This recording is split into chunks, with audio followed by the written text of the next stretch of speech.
Kita ke informasi selanjutnya, Saudara. Kuasa hukum Supriyani membantah bahwa kliennya mengakui perbuatannya dan meminta maaf pada orang tua siswa. Menurutnya, hal tersebut hanyalah skenario yang dibuat pihak penyidik.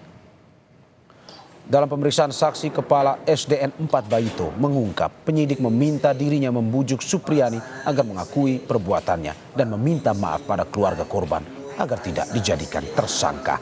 Menurut kuasa hukum, itu hanyalah skenario yang dibuat oleh penyidik agar Supriyani mengakui perbuatan yang tidak dilakukannya. Nah, atas informasi Pak Jepri, kemudian dia pernah sampaikan ke Ibu Supriyani. Ada pesan Pak Jepri seperti itu, harus minta maaf supaya perkara ini selesai. Jepri itu siapa? Penyidik.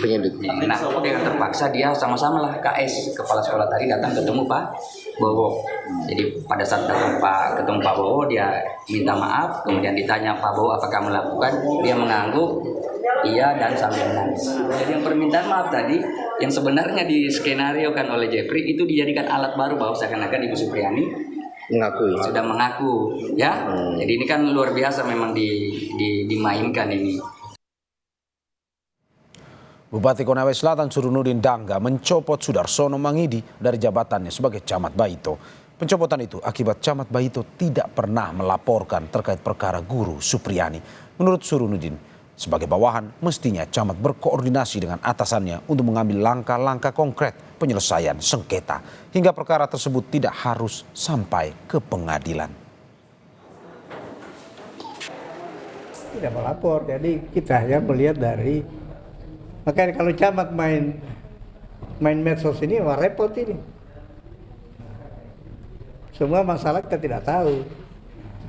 Jadi Camat juga ada keliruan. Yang kedua, untuk menyelesaikan ini sudah sulit karena sudah dianggap pro salah satu. Ini kan masyarakat baik itu dua-dua ini kita harus perlakukan sama. Jadi kita tarik dulu Camat, kita turunkan eselon 2. Bukan berarti dia tidak mampu, tapi yang lebih mumpuni lah.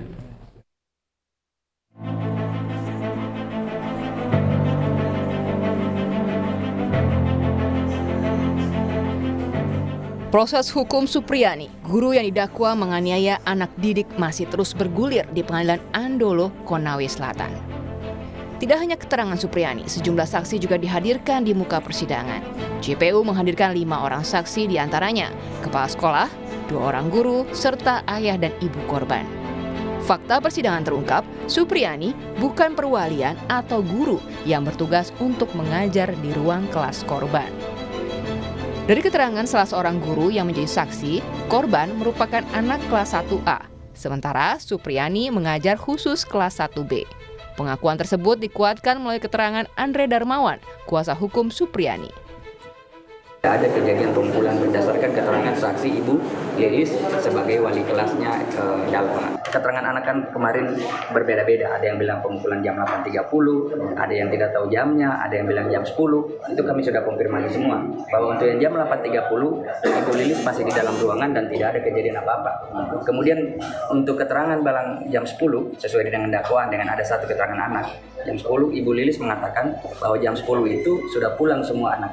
Karena memang jadwal pulangnya anak SD itu jam 10 ya. Jadi clear itu bahwa tidak ada kejadian.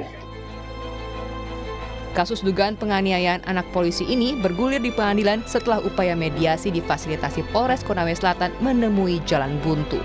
Supriyani sempat dipertemukan dengan orang tua siswa yang juga seorang anggota kepolisian. Setelah upaya mediasi gagal, Supriyani sempat ditahan 6 hari. Namun, penahanannya ditangguhkan 2 hari jelang persidangan dengan alasan kemanusiaan. Tim Liputan Kompas TV.